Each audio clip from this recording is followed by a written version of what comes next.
Good morning, West Texas, on the Basin's first station for news, KMID.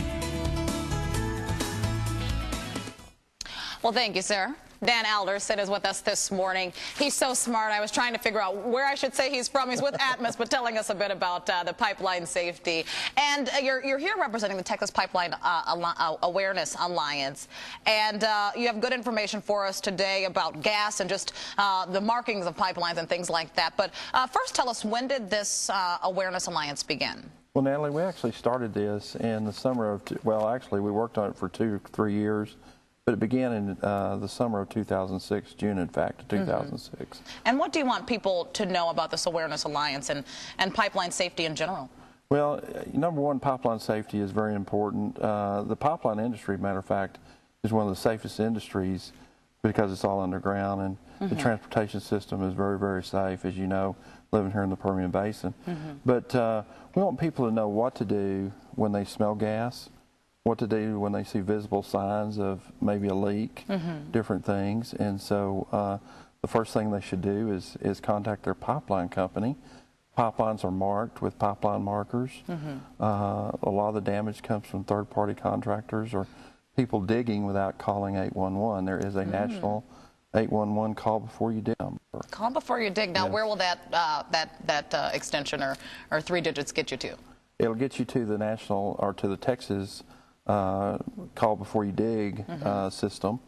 There are actually 3 different businesses, if you will, that operate that under that number, and it just rotates. Okay. But they'll pick it up, and then they'll call the company and ask them to come out and mark their lines before you do any digging. Very good. Now, what advice do you have if a person does smell gas, whether it be, you know, in your home or even outside while you're just maybe working, I don't know if you work in the oil field, there's a lot of different places where you could possibly smell natural gas or oil. What type of advice would you give to a person that believes? Well, the first thing they need to do is to leave the area. If it's in a home, don't turn on your light switches. You know, if you're a smoker, don't smoke. Leave the area.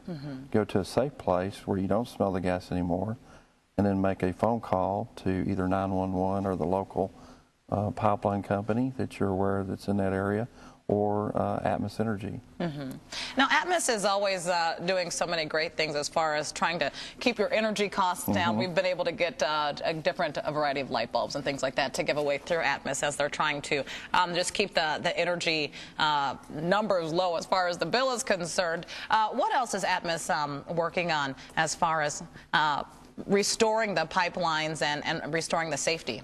Well, you know, pipeline integrity, basically rebuilding the infrastructure is something that all pipeline companies take advantage of and do quite often. In fact, we spend millions of dollars in the industry a year replacing old pipelines. So that the integrity of that pipeline is at its highest point, so that, you know, safety is really in the back of your mind. You don't have to think about it. Sure. Again, it is a safe industry.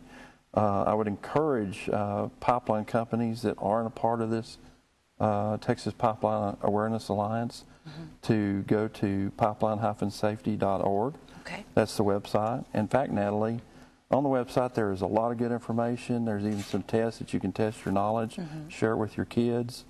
But join the Awareness Alliance, and because we all have to comply with the same messages, and we want to make sure that everybody's safe. All right. Well, Dan, thank you so much for flying in from Lubbock to share this information. Happy to have you today. It is early. Thank you, Good morning, Natalie. West Texas. We have a great forecast for you right here in the Basin and to Lubbock. So Trent will bring us that. In about 2 minutes, I'll be back with more information on that 811. Some good information there. We'll be right back. Thanks.